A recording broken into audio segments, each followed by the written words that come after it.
Are you studying Japanese at the moment? Then you probably know that Japanese is not the easiest language to learn. Or are you planning to start to study Japanese? Well, then let me help you a bit on the way. There are some things some people fail to do when they start to study Japanese, and it usually comes back to bite them later on. But today, I'm here to tell you what those things are so that you will be able to avoid some common mistakes. If you're new to my channel, hello and welcome. My name is Johanna. I am a Swedish girl currently living in Japan and going to a Japanese university. Nice to have you here.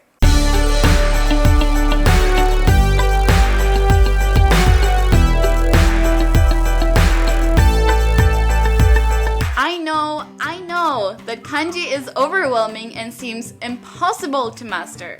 Guys, I know, but the good news is that you don't need to know all the kanjis out there to be able to get around in Japanese. However, if you're planning on living in Japan, studying in Japan, taking the JLPT, or just planning on becoming proficient in Japanese, kanji is really important to learn.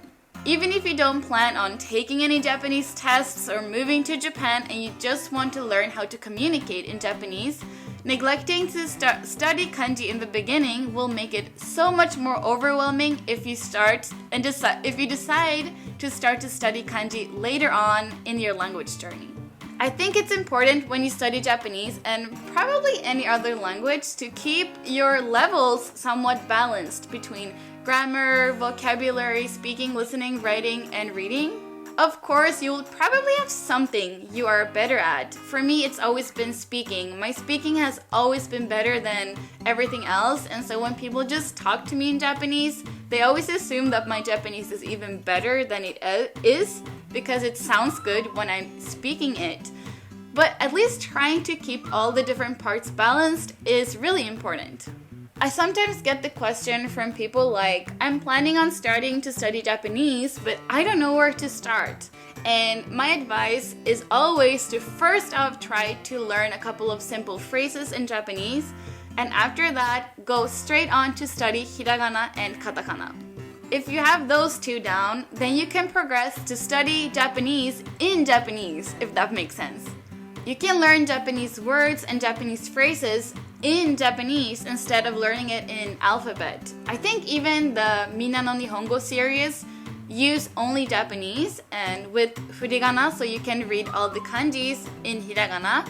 And so basically you need to learn hiragana and katakana in order to even be able to use those books in the first place. And when you've got hiragana down, you can learn words, let's say sushi, in Japanese instead of learning it in alphabet. And when you got hiragana and katakana, those two down, my advice is for you to start with kanji as soon as possible. I won't say that you should learn the kanji for every single new word that you learn, because some basic words have really advanced kanji and that will just make you feel really overwhelmed. So I advise you to instead follow the JLPT system and start to learn the kanjis from the N5 level. When I first started off studying Japanese, I didn't even know about the JLPT, so I just picked up random kanjis that I came across in the Genki books and whatever material I was using in the beginning. But when I came to Japan, I started to look for kanji books and I found one that I bought and started to use. At that point, I had just come to Japan, I had just found out about the JLPT, and I had already gotten down some basic kanjis. So I actually I skipped N5 and went straight to buy an N4 kanji book. So I actually haven't kept the N4 one, I think I gave it away to some friend. But this is the book that I got. I actually only have the N2 book left, but this is the one that I used when I first started to study Japanese. If you want me to make another video on how I first learned kanji and studied kanji when I started off learning, and also how they taught kanji in my language school, if that's something you would like me to make a video about, please let me know in the comments. But yeah, in conclusion, neglecting to start to study kanji when you start to study everything else will make it so much more overwhelming and harder to start to study kanji later on if you change your mind. And you will feel so much more confident if you're able to read and write kanji from the start. Alright, study kanji. I think you got the message. Now, there's one more thing I would like to talk to you about in this video. My next don't do this advice is don't skip speaking practice. Now, this will of course look different depending on where and how you're studying the language. If you are living in Japan, going to a Japanese language school, it will of course be easier for you to practice speaking since you will have lots of opportunities to practice speaking both in class and outside of class when you go outside into the Japanese society. But if you're taking classes or self-studying in your own country, it might be a lot harder to find opportunities to practice speaking, especially if you don't have some kind of language partner.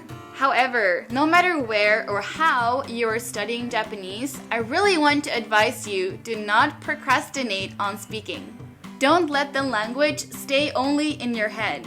I've met people who are great at Japanese, they have an amazing vocabulary, their grammar is on point, but when it comes to speaking, they do not feel comfortable and confident enough to have a conversation with a Japanese person. And that is because they didn't practice speaking. I know, especially if you're self-studying, how easy it is to just sit at your desk and cram vocab, cram kanji, cram grammar, and just put things in your head. But it's really important to have an outlet and somewhere to practice output and speaking as well. I know that it's scary when you start to practice speaking the language because you don't want to make mistakes and embarrass yourself. But if you start to practice speaking early on, it's gonna get so much easier later on in your language journey. If you're self-studying, my advice for you is to just practice alone. Talk to yourself out loud. Watch YouTube videos in Japanese and repeat what you hear out loud. You can even make conversations, A and B conversations, on paper and just read them out to yourself and practice Japanese that way. It's totally fine to just do a little bit at the time. Just don't push it off or skip it completely. So in conclusion, don't skip out on studying your kanji and don't procrastinate to practice your speaking. I know probably some of you are already practicing your speaking and studying your kanji, and that's great. But if any of you haven't started to study Japanese yet or have neglected some of these, I just wanted to give you this advice for you to be able to do this and avoid these common mistakes. And I'll say it one more time, but please let me know if you're interested in a video about me talking about how I studied kanji when I first started out and how kanji was taught in my Japanese language school.